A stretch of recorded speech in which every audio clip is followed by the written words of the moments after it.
yourself. Banjo-Kazooie Nuts and Bolts. Never before has there been a game with such a unanimously negative connotation to it. It isn't just regarded as a bad game, but to many it's a sacrilege, a blasphemy, an outright betrayal from what was once one of the most honored development houses in the entire gaming industry. Banjo-Kazooie as a series has this almost deified presence in the gaming culture, and for a good reason. The Banjo-Kazooie series of platformers remain cornerstones of the Nintendo 64 gaming ecosystem. In fact, they're arguably more influential and valued than the game's fundamental predecessor, Super Mario 64. But Banjo-Kazooie Nuts and Bolts turned on that legacy in an instant. It introduced vehicular gameplay, mission-based design, and focused more on Lego-esque building than puzzle platforming. It was a jarring switch, one that was unapologetically maligned, and many even call it the all-time low for Rare. Really, I'm not going to say that Banjo-Kazooie Nuts and Bolts is a good game, because it isn't.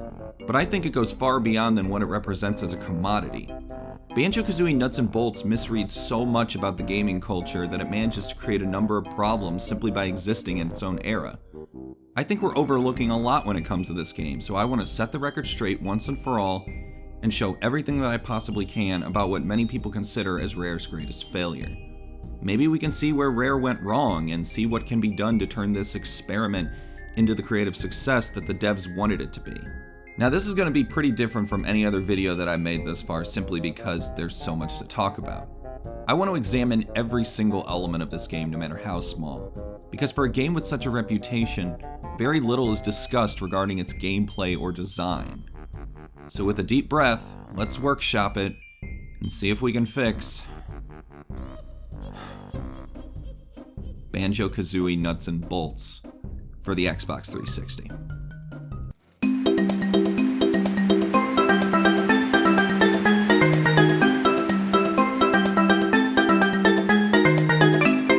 Honestly, not much more can be said about the Banjo-Kazooie games. Banjo-Kazooie had practically conquered the 3D platformer genre entirely and established the collectathon subscene throughout the Nintendo 64 era.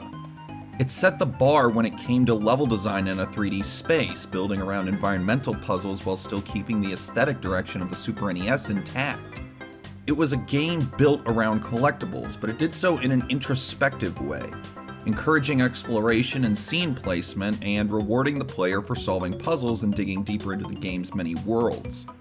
The sequel, Banjo-Tooie, took the series in a more open-ended direction, increasing the sizes of worlds and deepening the puzzle design with multi-layered solutions. Equally as ambitious, Banjo-Tooie marked another slam dunk for Rare, and the two games stood alongside Donkey Kong 64 and Conker's Bad Fur Day as Rare's platformer jewels of the Nintendo 64. Gruntilda's final statement on Banjo-Tooie still echoes in our minds. Just as she teased in Banjo-Kazooie, a sequel was out to seal the trilogy right. And this wasn't just empty words. As a Nintendo Space World teaser showed us, Banjo 3E was more than likely going to happen. But after Microsoft bought Rare, many projects were rerouted. Rare was never able to recapture the energy of its years on the Nintendo 64. It constantly suffered from weird directions, a disestablished confusion of identity that made Grab by the Ghoulies, cameo elements of Power, and even the remake of Conker's Bad Fur Day into scatterbrain releases. But when Rare showed us that trailer featuring new designs of the Bear and Bird duo, we were both curious and excited. Banjo and Kazooie were set to return. But then that other trailer hit.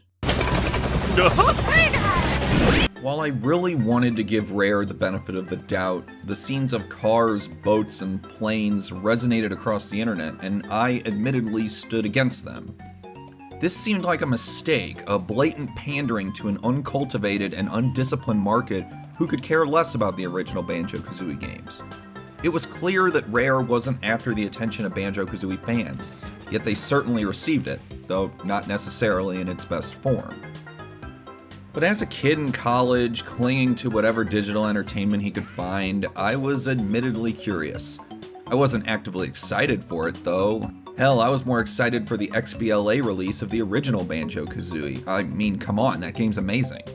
The digital download was a free pre-order bonus for Nuts and Bolts, and it's really what drove me to even give Nuts and Bolts the time of day.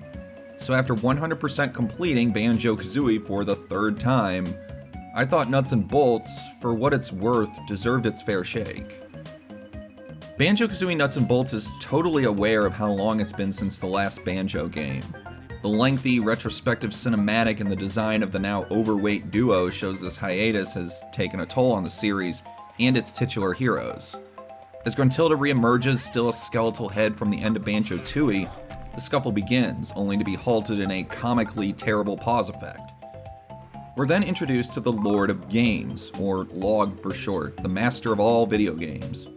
It's already leaning on fourth wall shattering, but LOG's presence as an omnipotent being for all video games just comes off as a MacGuffin, a blatant constitution to reshape the Banjo universe into this new type of vehicle-based gameplay without having to contend with any kind of canonical loopholes.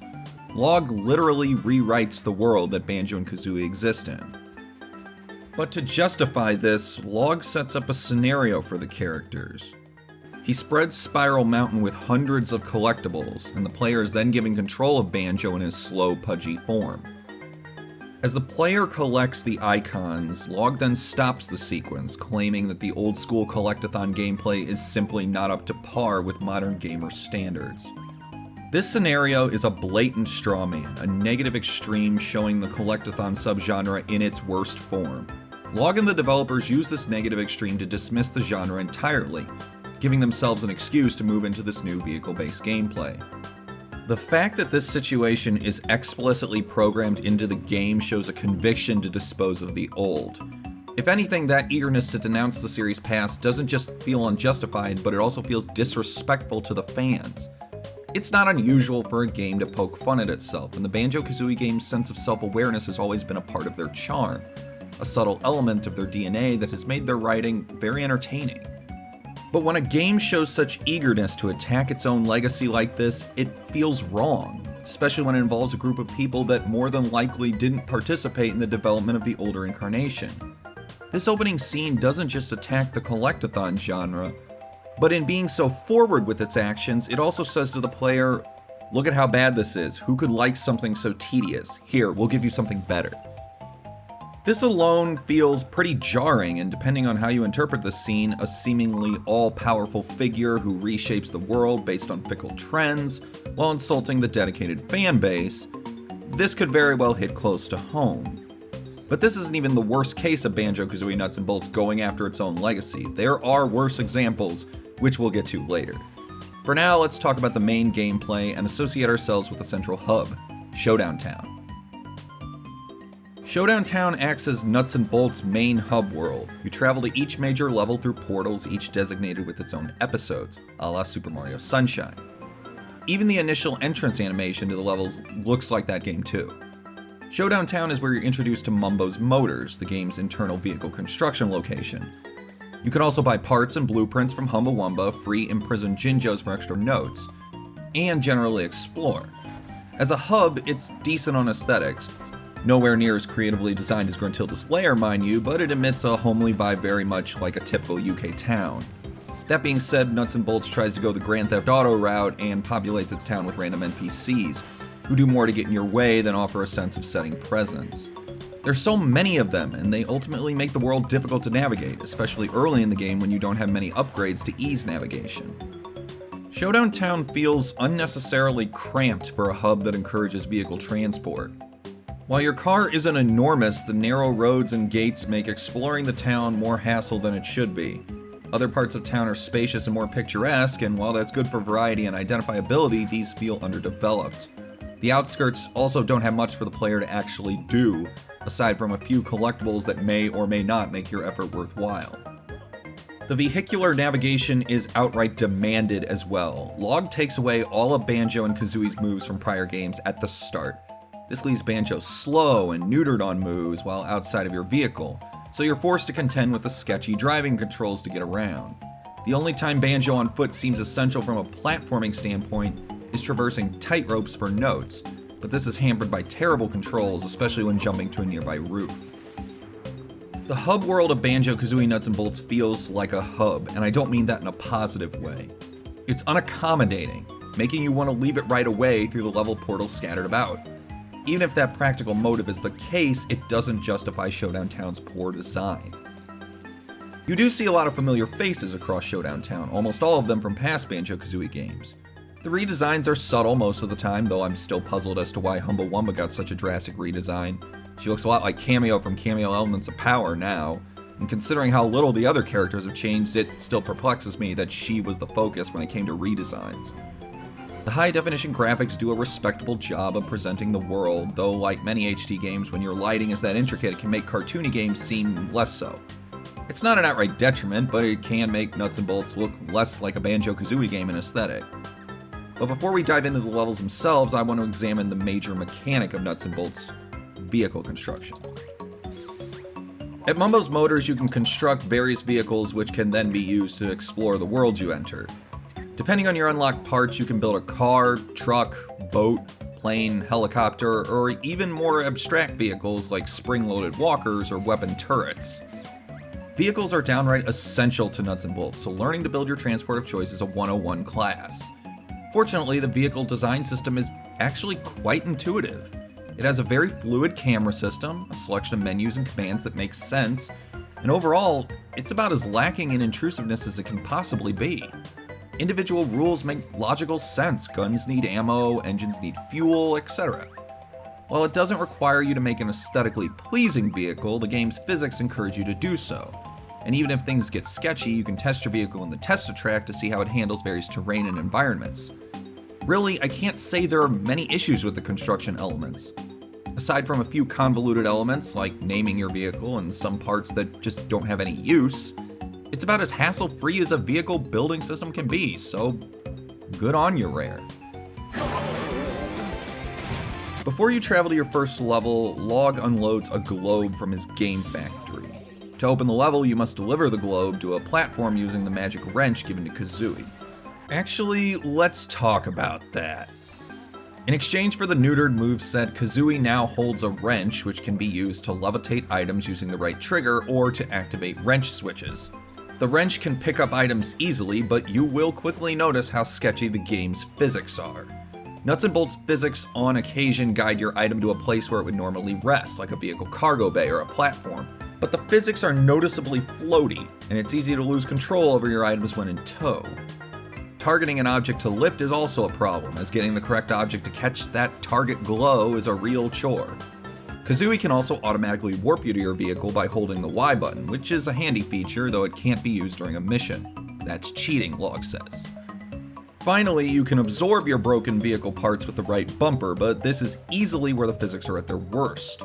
Depending on your vehicle's angle, you might reconnect your parts, you might not. When it's a block or two, it's not terrible, but when it's a weapon, engine, or even reconnecting your driver's seat, the physics become difficult to deal with. Even the simple task of flipping your car back on its wheels is a nightmare at times. By opening up the player's toolbox and allowing them such flexibility when it comes to car design, Rare was unable to successfully cover every single situation of physics messes, leaving a lot of demand for bug testing that simply wasn't done. The physics in Nuts and Bolts are frenetic and difficult to contend with, and I'd even go so far as say that they're the most troubling thing about the gameplay in general.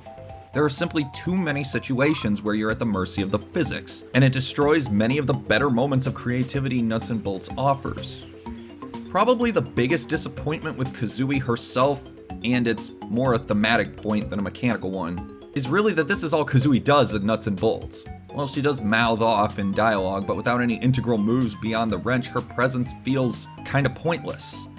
It made me realize just how essential she was to Banjo-Kazooie as a franchise, mechanically and narratively, so seeing her literally taking the back seat in this makes her zingers hit less. She's pretty forgotten in Nuts and Bolts, and that's not something I can get behind at all. But enough of that, on to the first level. Deliver the globe to its platform in town, and you open up the first level, Nutty Acres. Similar to Super Mario 64, Nuts and Bolts features episodes of sorts. Each door has its own individual missions, which can be performed by talking to characters in the world. Items like notes are scattered about as well, which act as the game's currency to buy parts and blueprints. But on to Nutty Acres.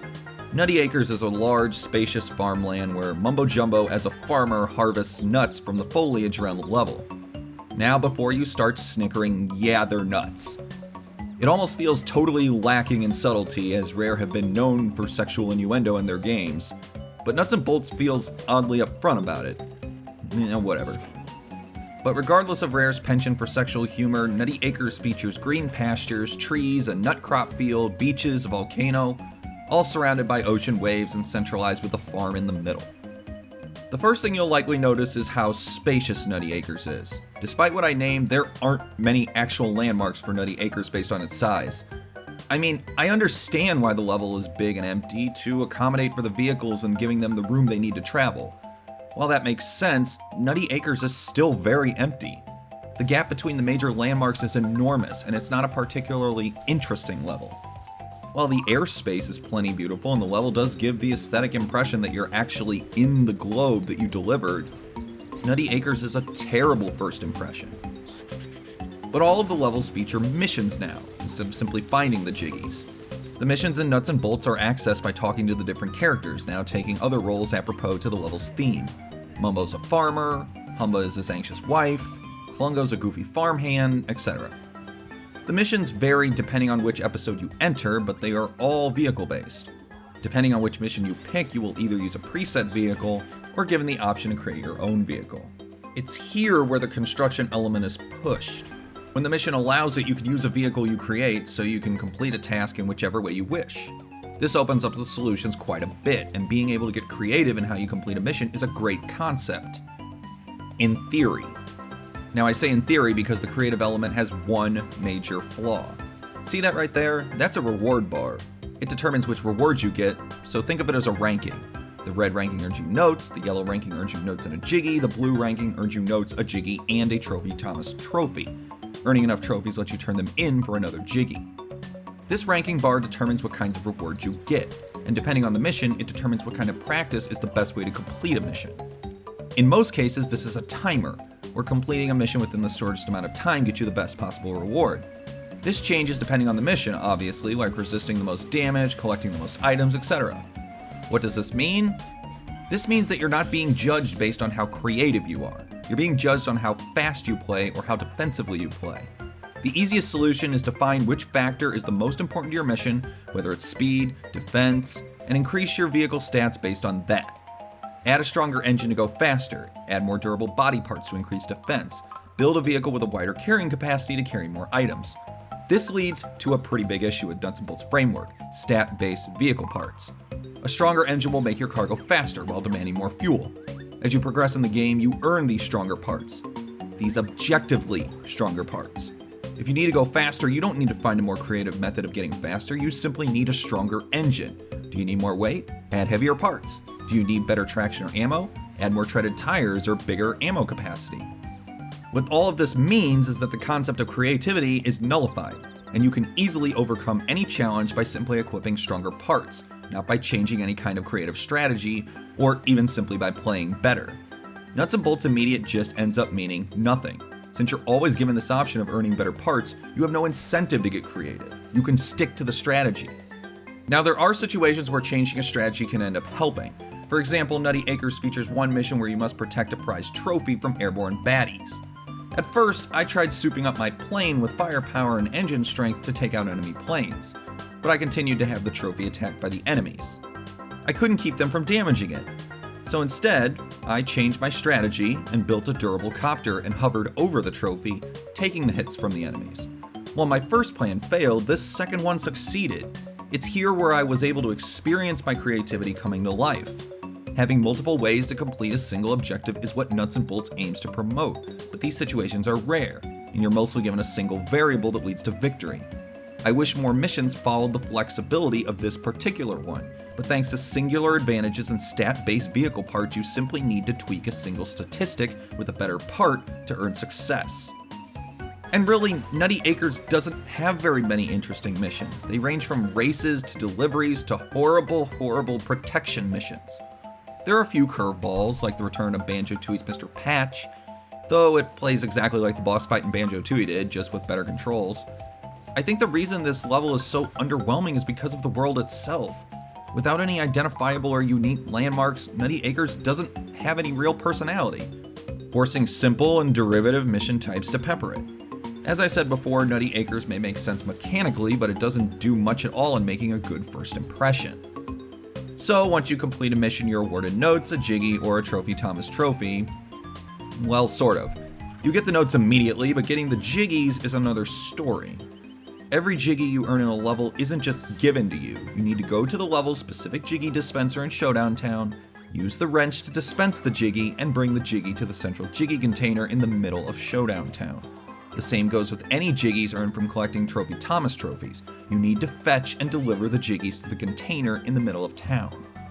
This is an absolutely pointless extra step, and I see no good reason to have it included. If it was to incentivize and associate the player with driving the buggy, it doesn't work, because the main levels do a much better job of that. The game's physics are already so messy that even targeting a Jiggy to be placed in the car is a tedious waste of time. And while you can deliver multiple Jiggies at once, I still find no good reason that this needed to happen. It slows things down and will only make the player despise the vehicular gameplay more. It's totally unnecessary. Collecting enough Jiggies opens up additional episodes for a level and eventually the next level.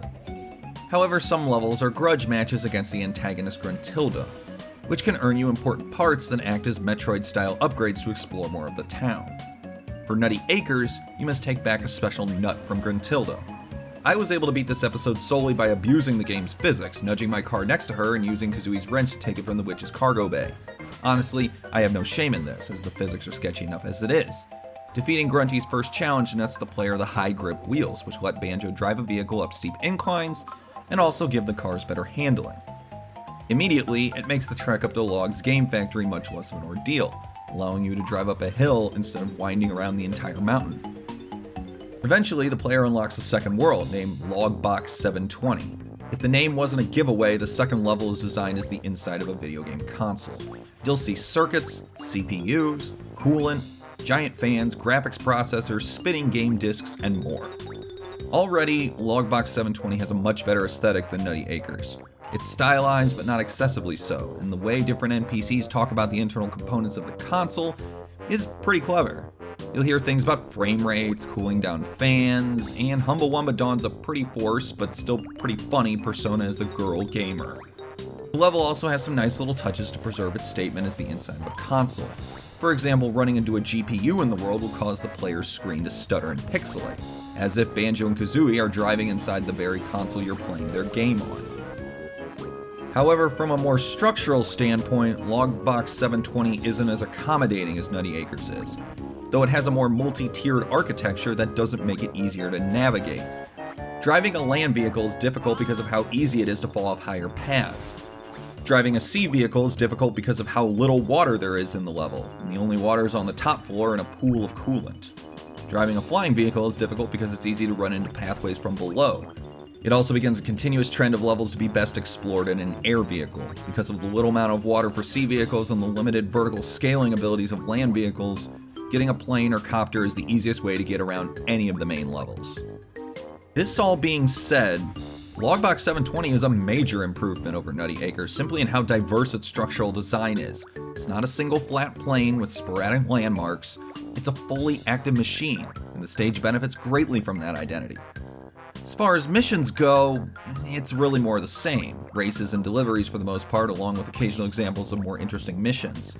It's a bummer that more missions don't take advantage of the game console theme, because the only thing different is the flavor text from NPCs or what you're delivering in the delivery missions. The Grunty battle is a water race, which is sadly quite easy due to the stat-based parts, netting players the floaters for better ocean travel. Simply equipping a high-powered motor, which you certainly have unlocked by now, makes the challenge an absolute breeze. Overall, while the new dimensions of the level can prove to the stage's deficit, it's a healthy step up from Nutty Acres, and it actually manages a degree of creativity on the part of Rare. At this point, Showdown Town opens up quite a bit, and you start to see more NPCs with their own additional quirks. Klungo follows the promise of his departure in Banjo-Tooie and makes his own video game. Klungo Saves the World. It's a silly little runner where all you can do is jump, and while I can't say it'll blow your mind, it's a nice little in-joke. Boggy the polar bear, no longer infatuated with his television, owns a gym, which can help increase Banjo's base stats. This is Banjo's on-foot stats, which by all accounts are totally pointless to upgrade. There's rarely a reason to even have Banjo out of his vehicle, so spending notes on the gym services instead of on parts or blueprints makes zero sense. Unlike other cases, the gym is best avoided here. King Jingling, King of the Jinjos, returns as well, offering a bingo game. By visiting Jinjos in the world and completing their simpler challenges, you earn bingo markers which can be used in Jingling's bingo game. Completing rows or columns nets you parts or notes depending on the row or column. It's a nice little diversion, and the Jinjo challenges are usually simpler than Jiggy challenges, so you won't overexert yourself most of the time finishing them. Finally, there's Jolly Dodger, formerly known as Jolly Roger back in Tooie, who has black market Jiggies that you can buy from him with notes. Not much else to say, but it's good for that late game stretch when you're just trying to open the final stage. In addition to these missions, there's a police outfit run by new character Pikelet, or Piglet, I don't know how you pronounce it.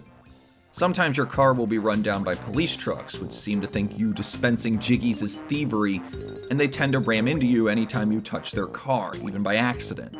While they're not too difficult to deal with, they still clutter the Showdown Town map even further, making navigation even more exhausting in the later game.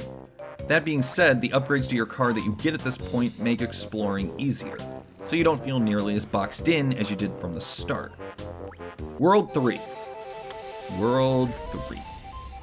You know when I said earlier that there's an even more outrageous middle finger to fans of the original, even more than the opening scene?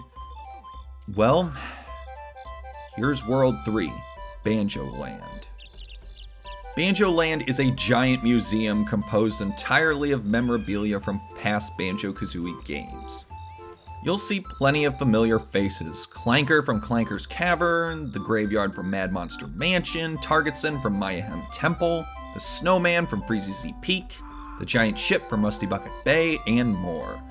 Banjo-Land just unloads the tantalization on the player's face within seconds, showing you all of the classic scenes without any of the explorative intrigue the original games did. It's the ultimate carrot on a string when it comes to levels, a classic example of look, don't touch.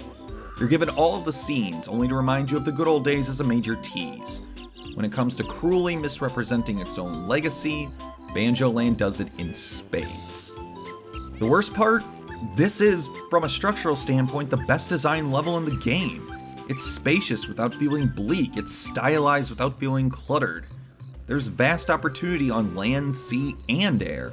Lots of tall passages to fly a plane, solid surfaces to drive a car, and a large body of water in the middle of the stage for boats. It's all here and accounted for. The missions strike a nice variety too, but still stick to the tried and true races and delivery missions. It's here that you realize that these two mission types are sorely overused, but Banjo-Land does have some curveballs. In some cases, literally. In one mission you'll be playing soccer, another you'll be playing golf. When it comes to providing different types of challenges among different types of settings, Banjo-Land is the best level thus far. It just makes its subject matter feel all the more out of place. However, the variety suffers from the extensive use of obstacles on the ground. While there's much more diversity in Banjo-Land, land races become an exhausting trudge due to how much stuff is on the level floor. Every motion is a slalom endurance, making land navigation the worst way to travel in Banjo-Land. Also, I noticed an enormous performance dip in one specific part of the level. Around the Rusty Bucket ship, the frame rate would routinely tank into the single digits. What made this even worse was a particular mission where I needed to perform stunts on Log's motorbike on the frozen water area near the ship.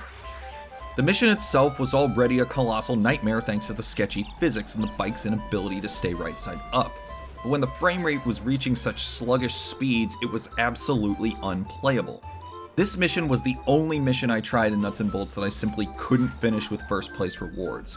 Hell, I couldn't even finish the basic Jiggy requirements. I don't know if this frame rate issue was because of the snow effects or the rendering of the ship's textures, but it always got really bad around there. The grunty battle in Banjo-Land is for the spring, which lets your car jump when fastened to the bottom of your vehicle. It can also be used as a way to push enemies away. Grunty attaches the springs to her walker thing and hops around the soccer field. She doesn't have much of a defense from your attacks though, so using the grenade eggs or just nudging her with a heavy vehicle should take her out pretty quickly. The spring is okay. While it makes getting around Showdown Town easier, it takes a lot of time to get used to it based on its timing. The animation has a tiny delay that you need to compensate for launch, or else you can hit a ledge and turn your car over. When used correctly, you can get some great airtime, but it's not foolproof, and it's just unreliable enough to make it situational in any other place than Showdown Town. The next level is the Banjo-Kazooie, which has an absolutely tedious method of unlocking. When you get the globe from Log, you need to bring it over to a crane near the docks in Showdown Town. The controls for the crane are nearby, but I still don't understand why exactly this needs to be done. This is really a recurring issue I have with a lot of how Showdown Town operates. There are so many extra steps to making things happen that it makes the ultra-layered puzzle solutions in Banjo-Tooie seem like a cakewalk. Why do I need to drive the jiggies to the center of town? Why do I need to look for bolts to turn the wrench with? Why do I need to walk across these tightropes so slowly? And now there's this. There's no discernible point to making this level have so many steps to unlock, as the level after it, well, we'll get to that. Really, all this work is barely worth it, as the Banjo-Kazooie is barely a level. It's more an arena where individual challenges exist. It's spacious, it's empty, there's no real reason to do any exploring. Logbox 720 and Banjo Land were promising levels, as they at least felt populated and had multiple floors and paths. The Banjo-Kazooie is not a world, because everything that you do in it disappears once the specific mission is over. In fairness, the challenges are quite diverse. Long jump, basketball, pushing heavy blocks away in time, delivering pizzas, these are all decent challenges and some are actually quite inventive. Like the shot put, which is a hefty, but not unfair challenge. In fact, after so many races in Banjo Land, these actually feel refreshing. But that's no excuse to avoid creating an actual world. The Banjo-Kazooie is probably my least favorite world in Nuts and Bolts solely on how lazily designed it is. I've heard people complain about how spacious and empty Nutty Acres is, and I can understand that for its own reasons. But the Banjo-Kazooie is the 4th level in the game, and there's no excuse to make it so vacuous. Coming off of Banjo Land, the Banjo-Kazooie is a major step backwards when it comes to levels in this game. There are the Banjo-Kazooie's Gruntilda battles. Yes, I said battles, plural, because there are 2. The first battle with Gruntilda is a water polo match in a flooded Banjo-Kazooie. Just grab the balls and push them to the goal. With the right vehicle, this is an absolute cakewalk. In fact, I scored so many points that the counter wouldn't even go any further. Beating her nets you the scuba seat, which lets Banjo stay underwater without drowning when driving his vehicle. It's mostly used as a key to open underwater doors, and since it's not that useful beyond that, I think its use was a pretty lazy one. Very rarely do battles take place underwater, so most of its utility is reserved solely for Showdown Town. The second Gruntilda battle in the Banjo-Kazooie is a billiard-themed challenge. You must keep Grunty from destroying one of 9 billiard balls with her giant laser cannon. Depending on your vehicle, this can range from crazy hard to a middling challenge. The only obstacle is the physics, and I feel that's become a bit of a theme. But as far as challenges go, the second one isn't bad. Beating her nets you the laser, a superpowered weapon that takes a lot of ammo but does a lot of damage. It can also be used to short out red laser gates around Showdown Town. How it does that, I don't know. But be careful using it in town or the cops will come after you for using a firearm. The final level is accessed through one of the underwater channels beneath the uptown sector of Showdown Town. In order to deliver the last level globe to its pedestal, you need to explore the tunnel and drain the water using a nearby bolt. It's not nearly as tedious as the Banjo-Kazooie was, but it still feels like a bit of overkill. The last level is the Terrarium of Terror, and I'll be honest with you, I didn't spend much time in this level. I really didn't need to, because at this point many other levels episodes were open and provided more familiar ground for me to tread. Still, there were some things in the level that I want to touch on. The Terrarium of Terror is a space-themed, plant-infested level. Not the most original concept, but it offers some fresh perspectives. It doesn't suffer from overly spacious areas, but it's not claustrophobic either. There are plenty of things to do, lots of varied terrain, so from a construction standpoint, it's quite good. Its color palette isn't the most inspired, but it's definitely one of the better levels in Nuts and Bolts. Here, the missions are pretty standard, and some even take advantage of the plant theme, like Klungo's mission to keep seeds hydrated while delivering them to a nearby planting point. An early mission has you piloting Humbawumba's ecological vehicle, which features no motors to speak of, just a sail. It's slow and kinda boring, but it's inventive and not as frustrating as you might think. The terrarium doesn't do much at all, but there's a Gruntilda battle where you can net the horn, which is used to wake up pig spirits around Showdown Town to get parts. I didn't find any other use for the horn during my playthrough, so keep that in mind if you decide to play this and don't want to strain your playtime. Once you get the horn, you'll complete your car's repertoire. Oddly, this was the first time I ever did this, so I even got the achievement for it. Imagine that. Once you gain 75 Jiggies in total, Log will open the final world, Spiral Mountain. Yes, that Spiral Mountain. I kind of find it ironic that the last stage of the game takes us back to square one, the first location of both Banjo-Kazooie and Banjo-Tooie. It's a bittersweet one because you're going to be driving vehicles here, not platforming or flip-flapping.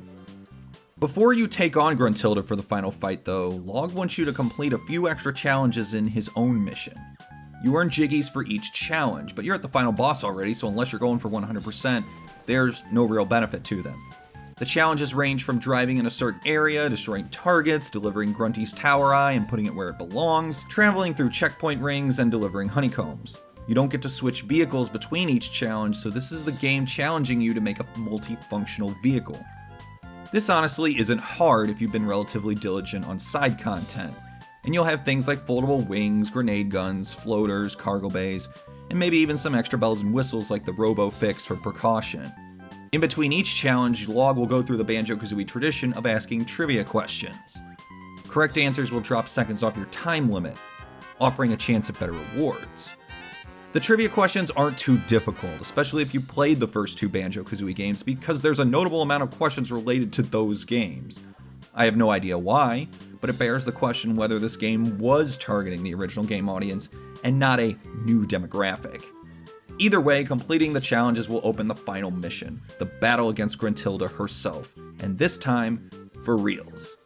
Apparently the whole time Grunty's been in Showdown Town, it hasn't been her loafing around. She's been building vehicles to take Banjo and Kazooie out.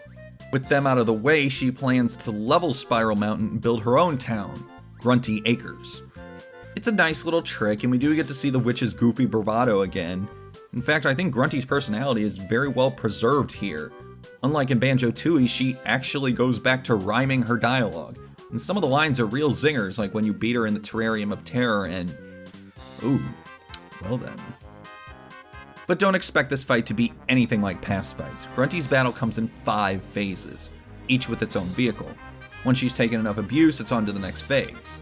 Your vehicle of choice is going to need to be multifunctional like the previous mission, and ideally, packed to the brim with weapons. I'm not kidding. A near bottomless reserve of ammunition is required to succeed in first place here. So grab whatever weapons you can and some foldable wings and floaters, and get ready. The first phase has her in a car, but interestingly enough, you can easily shove her into the moat around Spiral Mountain if you're moving quickly enough. It's possible to end this first phase in less than 10 seconds, since Grunty essentially takes damage from drowning. Phase 2 has her in a galleon near Spiral Mountain's waterfall.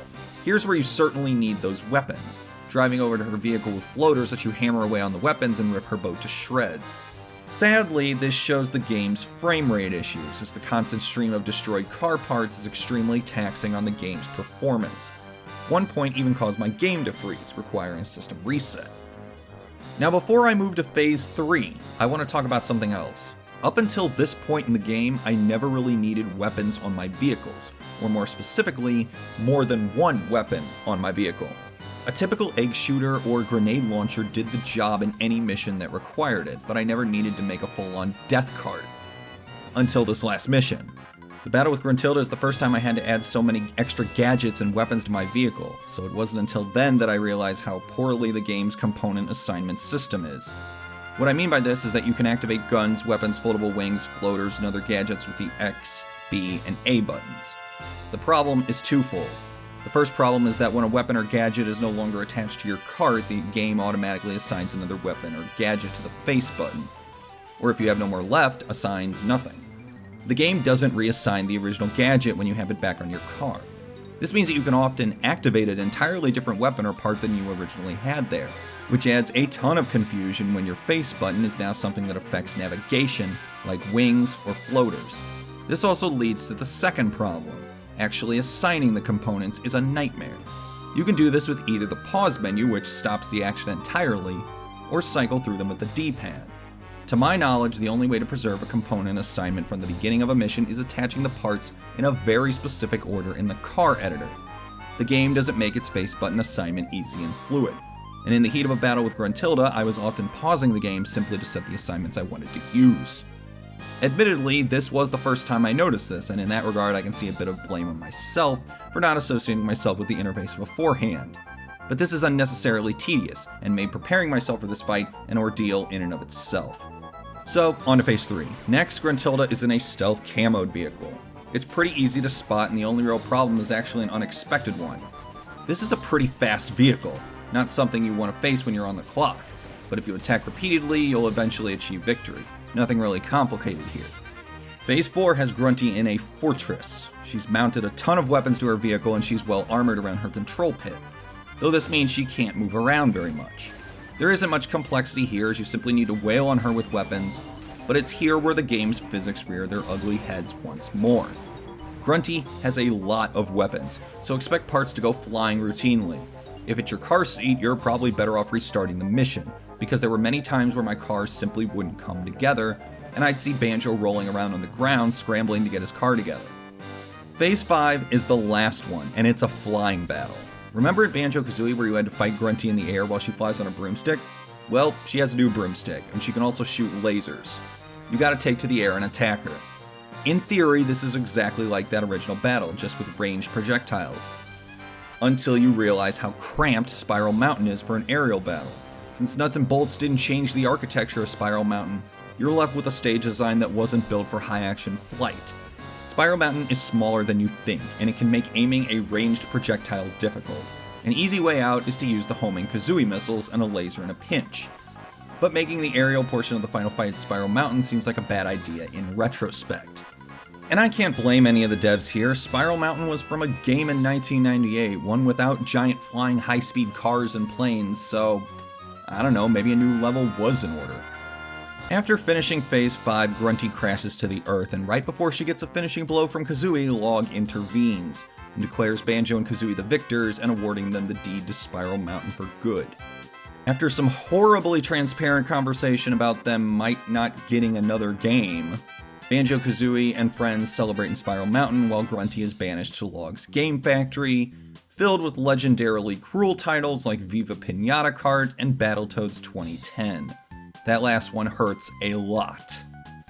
Her parting words claims that she'll make her own game to defeat Banjo and Kazooie for good, and that's it. End of game. So I understand that that's a lot to take in, and up till now, I've been pretty hard on Nuts and Bolts. Unnecessarily so, depending on which side of the fence you're on.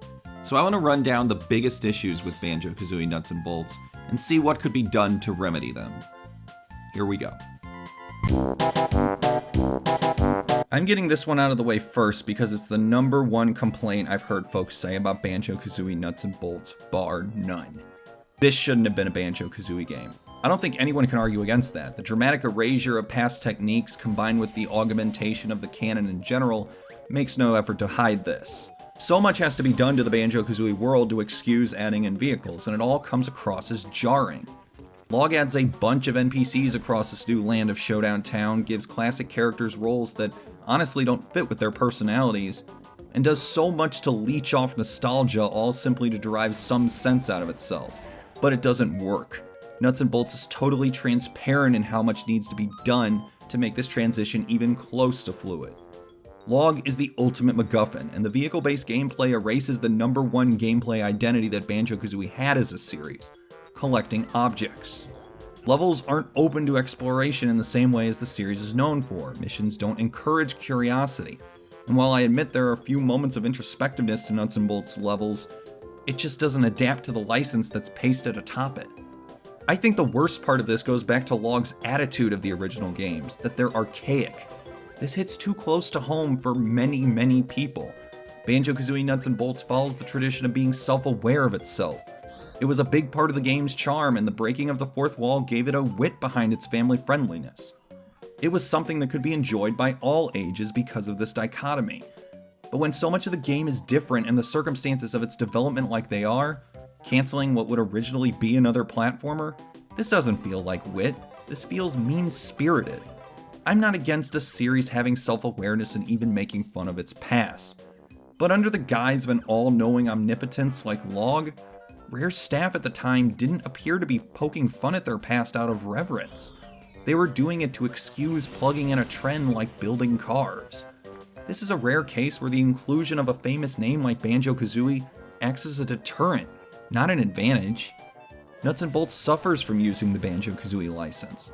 It adds a sour undertone to the game's world and makes its humor come off as rude and borderline disrespectful. Do I think this was intentional? No, I really don't, but at the same time I can't ignore this fact. The game would have been more entertaining and the writing more enjoyable if the Banjo-Kazooie license wasn't there at all. As far as a solution goes, well, what do you think? Remove the Banjo-Kazooie license entirely. This new idea of creative car construction would be much easier to take in without the bear and bird combo as a distraction.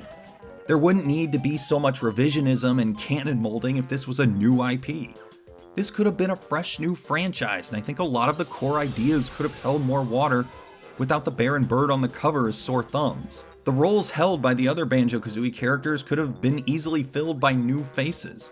Really, Rare missed a huge opportunity to start a daring new IP here, only to have a creative premise ignored with the Banjo-Kazooie franchise looming over it. Banjo-Kazooie Nuts and Bolts uses the idea of stat-based vehicle parts. This means that you can have an objectively more powerful vehicle solely by using objectively more powerful parts. This drastically limits creativity, as it's easier to just jack in a stronger engine or weapon to solve a mission, instead of find a whole nother solution. For a game that aims to encourage players to be creative in solving the missions, there's always a workaround. You know how Castlevania Symphony of the Night used RPG elements where you can just grind and level up to overcome a boss without any drastic change in strategy? Well, in a way, Nuts and Bolts does the same thing. Changing your strategy isn't necessary. Most of the time, you just need a better tool. In my playthrough, there were barely any times where a change in strategy was the solution for me. I could always just soup up my car with a stronger engine or add in some better weaponry to defeat enemies faster. This ideology doesn't encourage creativity, and actually it restricts it. When the solution is this simple, just using a better stat part, why bother racking your brain for a better approach? The problem solution is a bit harder to craft than the previous issue. The best remedy, in my opinion, is to use a greater variety of mission objectives. A player will be encouraged to try new approaches if the mission types aren't so familiar to them. Using different victory conditions forces the player to look at vehicle construction in a different light, and as a result, it makes them more willing to try something new for a better reward. And on that subject, most of the victory conditions of a mission in Nuts and Bolts are based around time. This means that being faster is usually the path to better performance and better rewards. This ties into the stat-based vehicle parts problem very well, in fact, because speed is always the first thing to consider when building your vehicle of choice. Creativity isn't the road to victory, speed is. Adding more varieties of victory conditions and challenges is a good first step to keep speed boosting from being the easy way out. There are examples of missions in Nuts and Bolts that force the player to think outside the box, and in a game that wants the player to be creative, that's exactly what needs to be seen. But there aren't enough of these. More often, a stronger engine or better weapon are the way to get first place. Making missions that aren't just about speed and distributing the rewards with different factors determining it are both ways to get the player's brains storming instead of just reaching for the best stat part. Of the 5 major worlds in Banjo-Kazooie Nuts and Bolts, I'd only say 3 of them are decently designed on a structural level. Logbox 720, Banjo Land, and Terrarium of Terror. Nutty Acres is too spacious and vacant to be a top-shelf world, and the Geoseum doesn't have anything of unique worth. Even so, the 3 good worlds have their own flaws. Logbox 720 is creative and aesthetic, but winding paths on multiple elevations make things feel claustrophobic. Terrarium of Terror is better, rich with depth, but worse with distinctive landmarks and easy navigation. Banjo Land nails the balance of spatial navigation and explorative depth, but the performance drops and the constant obstacles on the floor are negatives. Also, none of the good levels fully accommodate all 3 types of travel, land, sea, and air.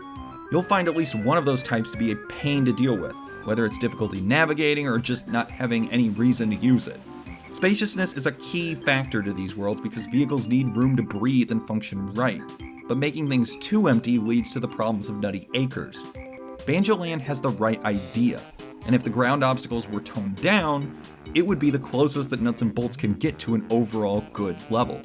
You need to strike a balance, because if you don't, you can't accommodate all types and vehicles. And as a result, players won't want to be creative. They'll just pick the easiest vehicle to handle. And on that note, seriously, Banjo-Kazooie Nuts and Bolts doesn't have good physics. And yes, I understand that this comes from the open-ended vehicle construction. When your main gameplay gist is to let the player build what they want, it's impossible to comprehensively bug test. You can, however, build levels where this is less likely to have problems. Banjo-Land is where I found most of the physics problems during my playthrough, mostly because the level had too many items on the floor of the world, and changes in elevation weren't smooth. If you're going to have physics that you can't bug test with absurd levels of diligence, at least make the stage less erratic in terrain. Another solution goes back to the mission types. Make fewer missions based on speed. My biggest frustrations with the physics in Nuts and Bolts came when I was pressured for time. I had to move fast, so I became even more enraged when my vehicle flipped over and wasted precious time. If missions focused less on getting things done quick, these moments of physics faux pas would be easier to deal with. This is easily the most difficult issue to iron out, considering it's more based on programming. But if you have to make a game where creativity allows for unlimited examples of physics mishaps, at least let the level design compensate for that. Easy on the jarring shifts in terrain, and the player won't succumb to the rougher edges as frequently, or at least not through constantly gritted teeth.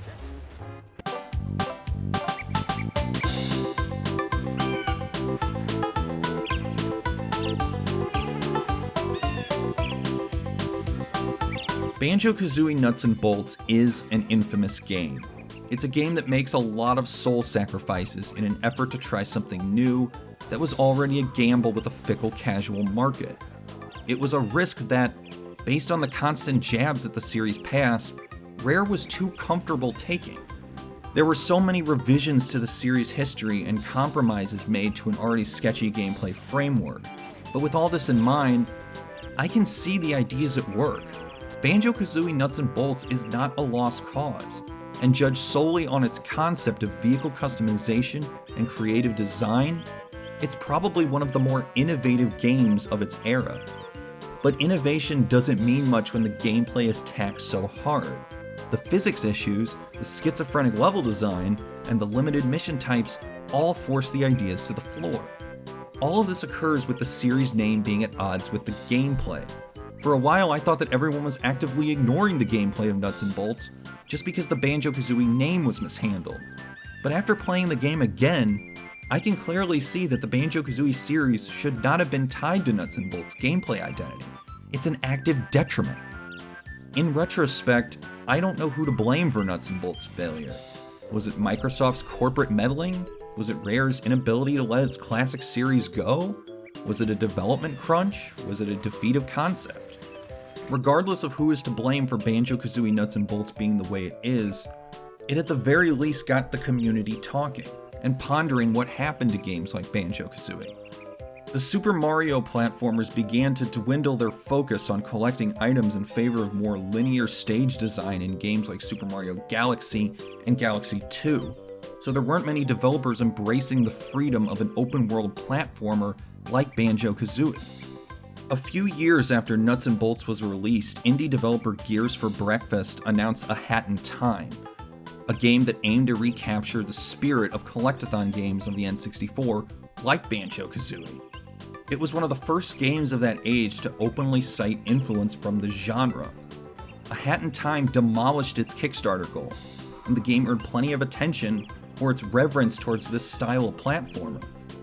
Other indie projects like Rainy Night Creations' Freeze Me also wore the Collectathon name on the sleeve, earning praise for the same reasons. The Collectathon 3D platformer was getting attention again. And we can't forget the Minji Django project, a spiritual successor to Banjo-Tooie that was originally helmed by former members of Rare in 2012. While the project never came to fruition under that name, its 2015 reboot turned heads again, and the world was introduced to Yooka-Laylee from Playtonic Games.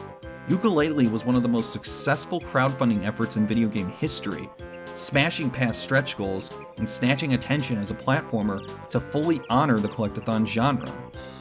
The success of Yooka-Laylee, A Hat in Time, and Freeze Me show that this genre isn't dead, and there's an active demand for it. It makes Nuts and Bolts' jarring change of pace all the more puzzling. But now that I think about it, I'd say that Nuts and Bolts and this resurgence of collectathon games are actually connected to each other. It was Nuts and Bolts' ignorance to the fans of the N64 platformers that made all of us realize just how valuable they were to this culture, and as a result, we demanded them, and said that we want to support their production. Nuts and Bolts got fans of N64 platformers to speak up, to say that they like the collectathon genre and that they don't like it to be ignored or disrespected. The industry took notice. Developing and investing in these kinds of games wasn't as risky, once the demand was loud and clear. At the end of the day, Nuts and Bolts tried to make a point that collectathon games were archaic and that no one wanted them. But little did Rare and Microsoft know that Nuts and Bolts would end up disproving its own point. People wanted those games, and now, everyone knows. Ironically, while Banjo-Kazooie Nuts and Bolts practically killed its own franchise, I'd say that it gave life to others. Games inspired by the original Banjo-Kazooie platformer. Nuts and Bolts got everyone riled up enough to show that there was a demand for collectathon games again. And while we may never get the real Banjo 3E that we thought we were going to get, if it means experiencing the works of folks like Playtonic Games, people who love and honor the 3D platformer, then maybe, in a way, we should be thanking Nuts and Bolts. I'd like to thank you for joining me in this journey of this oft-maligned title. Here's to the future of 3D platformers. I'm Alex PostMesmeric Carlson. Remember, stop and think.